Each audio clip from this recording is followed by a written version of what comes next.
व भाइयों, मेरा सभी को सादर नमस्कार। मेरा नाम दक्षिता पाल है। मैं श्री रणवीर सिंह पाल की पुत्री हूँ। मैं तोमर कॉलोनी पुराड़ी दिल्ली में रहती हूँ।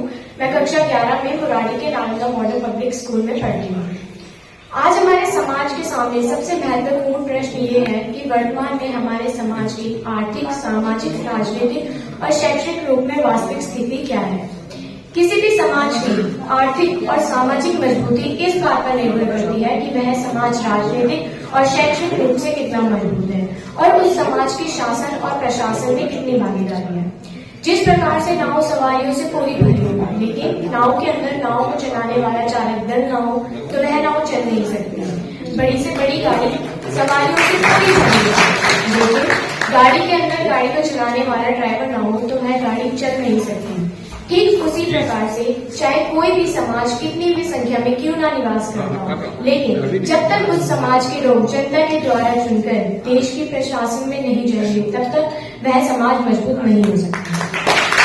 अब सवाल उठता है कि हम देश के प्रशासन में कैसे अपनी भागीदारी दें। स्वर्गीय डॉक्टर भीमराव अम्बेडकर ने कहा था, शिक्षित बनो, संगठित रहो, संघर्ष करो। अर्थात आगे बढ़ने के लिए सबसे पहले हमें अधिक से अधिक शिक्षित होना होगा, क्योंकि जितने अधिक से अधिक संख्या में हम शिक्षित होकर प्रशासन में अपनी भागीदारी लेंगे तो उतना ही हमारा समाज अधिक से अधिक मजबूत होगा। इसके लिए हमें अधिक से अधिक निरी व्यक्ति की कानून पर भी कब्जा करना होगा। इसके लिए केवल एक परीक्षा यूपीएससी सिविल सेवा परीक्षा के जरिए देश की कुल 24 सरकारी सेवाओं में जाने का मौका मिलता है। संघ लोक सेवा आयोग यानी कि यूपीएससी सिविल सर्विसेज में जाना देश के करोड़ों युवाओं और उनके पेरेंट्स का सपना होता है। यूपीएससी हर साल कुछ 100 पदों के लिए परीक्षा कराता है, लेकिन कुछ लोग यूपीएससी का मतलब सिर्फ आईएएस, आईपीएस तथा आईआरएस की समझ लेते हैं, जबकि यूपीएससी सिविल सर्विस एग्जाम के जरिए देश की कुल 24 सरकारी सेवाओं में जाने का मौका मिलता है। अगर हमें अपने समाज को मजबूत बनाना है तो इसके लिए हमें आईएएस अधिकारी बनना होगा, आईपीएस अधिकारी बनना होगा, आईआरएस अधिकारी बनना होगा, आईएफएस अधिकारी बनना होगा, आईएएस अधिकारी बनना होगा, आईटीएस अधिकारी बनना होगा, ईसीएस अधिकारी बनना होगा, दानिश अधिकारी बनना होगा। और यह सभी कार्य केवल अच्छी शिक्षा के द्वारा ही संभव है। दूसरी चीज, जो सबसे महत्वपूर्ण चीज होती है, वह होता है संगठन। राजतंत्र में राजा रानी की कोख से पैदा होता था, लेकिन आज लोकतंत्र में राजा हमारे वोट से पैदा होता है। और केवल बड़ी सबसे मजबूत और शक्तिशाली राजनीतिक हथियार है। आज जनता अपने वोट की ताकत से ही किसी भी व्यक्ति को राजा बनाकर राजगद्दी पर बिठा देती है और किसी भी व्यक्ति को राजगद्दी से उतार देती है। अगर हमें सत्ता के अंदर अपनी राजनीतिक भागीदारी लेनी है तो इसके लिए हमें बहुत ही मजबूती के साथ संगठित होना होगा। लेकिन यह हमारे समाज का बड़ा दुर्भाग्य है कि आज भी हमारा समाज संगठित नहीं है और हमारी इसी कमजोरी के कारण बड़ी राजनीतिक पार्टियां हमें राजनीतिक हिस्सेदारी नहीं दे रही है। आज हम अपनी राजनीतिक हिस्सेदारी का आकलन करने के लिए अगर हम दिल्ली प्रदेश का उदाहरण लें, जो कि हमारे देश की राजधानी है, जिसमें प्रत्येक प्रांत का, प्रत्येक जिले का व प्रत्येक गांव का व्यक्ति निवास करता है, जिसे हम मिनी इंडिया भी कहते हैं। इस दिल्ली प्रदेश में हमारा समाज बहुत बड़ी संख्या में निवास करते हैं, लेकिन फिर भी हमारी राजनीतिक भागीदारी लगभग ना के बराबर है। अभी 2022 के दिल्ली नगर निगम चुनाव में 2 बड़ी राजनीतिक पार्टियों ने हमारे इतने बड़े समाज को एक भी टिकट न देकर हमारे पूरे समाज का बहिष्कार कर दिया और इस बात को पूरी तरीके से सिद्ध कर दिया है कि इन राजनीतिक पार्टियों की नजरों में हमारी औकात केवल यूज एंड थ्रू की है, यानी केवल इनके वोट का इस्तेमाल करो और मेरे यहाँ पर उपस्थित सभी लोगों से गुजारिश है कि आप सभी अपनी वोट की ताकत को पहचाने तथा उसका सही इस्तेमाल करें। आप अपनी वोट की कीमत 100, 200 या 500 रुपए के बराबर ना समझें।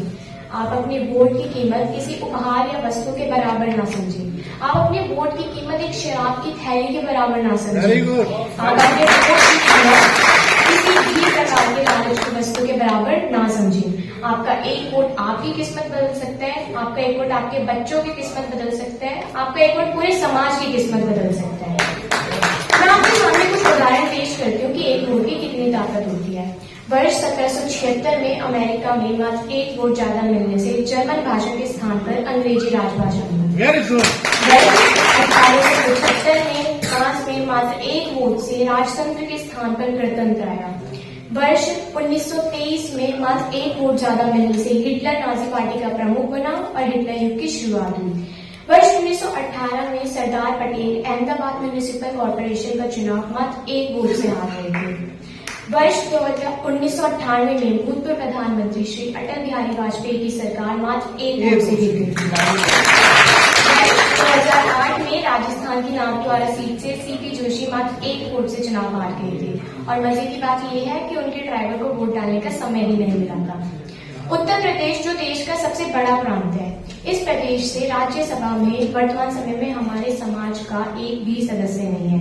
विधान परिषद में हमारे समाज का एक भी सदस्य नहीं है और पूरे प्रदेश में जिला पंचायत का अध्यक्ष भी कोई नहीं है।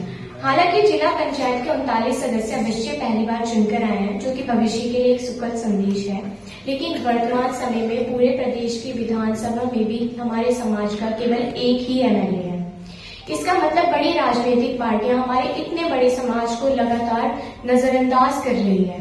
दरअसल मैं अपने आप में कितना ही प्रचार क्यों न करते रहें कि हमारा समाज तो बहुत बड़ी संख्या में है, लेकिन जब तक हम मजबूती के साथ संगठित होकर अपनी गिनती नहीं कराएंगे, तब तक कोई भी राजनीतिक पार्टी हमारे इतने बड़े समाज को तवज्जो नहीं देगी। इसलिए हमें अपने वोट की ताकत को पहचानना होगा और मजबूती के साथ अपना शक्ति प्रदर्शन करना होगा और राजनीति के अखाड़े में उतरना होगा, क्योंकि राजनीति की चाबी वह चाबी होती है जिससे सभी समस्याओं का ताला खुल जाए। इसके लिए हमें अपने वोट की ताकत को पहचानना होगा और अपने समाज के नौजवानों, महिलाओं व पुरुषों को ग्राम पंचायतों में भेजना होगा, क्षेत्र पंचायतों में भेजना होगा, जिला पंचायतों में भेजना होगा, विधानसभाओं में भेजना होगा, विधान परिषदों में भेजना होगा, लोकसभा में भेजना होगा और राज्यसभा में भेजना होगा।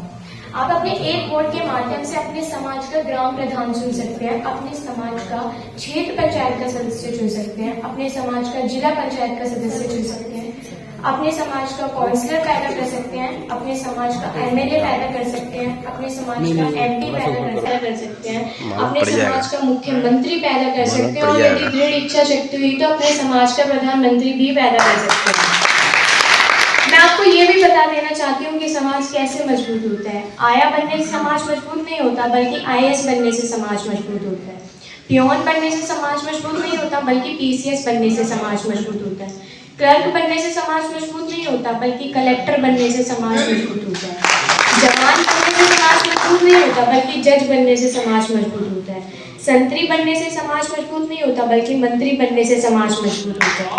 सीए बनने से समाज मजबूत नहीं होता, बल्कि सीएम बनने से समाज मजबूत होता है। डीए बनने से समाज मजबूत नहीं होता, बल्कि डीएम बनने से समाज मजबूत होता है। पीए बनने से समाज मजबूत नहीं होता, बल्कि पीएम बनने से समाज मजबूत होता है। मुखिया बनने से समाज मजबूत नहीं होता, बल्कि मुख्यमंत्री बनने से समाज मजबूत होता है। प्रधान बनने से समाज मजबूत नहीं होता, बल्कि प्रधानमंत्री बनने से समाज मजबूत होता है। और केवल राष्ट्र प्रेमी बनने से समाज मजबूत नहीं होता, बल्कि राष्ट्रपति बनने से समाज मजबूत होता है। इसलिए मेरे आप सभी से गुजारिश है कि महिलाओं और बेटियों को, चाहे कोई सामाजिक मंच हो या राजनीतिक मंच हो, उन मंचों को महिलाओं और बेटियों को बराबर की भागीदारी दी। इसी के साथ मैं यहीं पर अपने शब्दों को विराम देती हूँ। आप सभी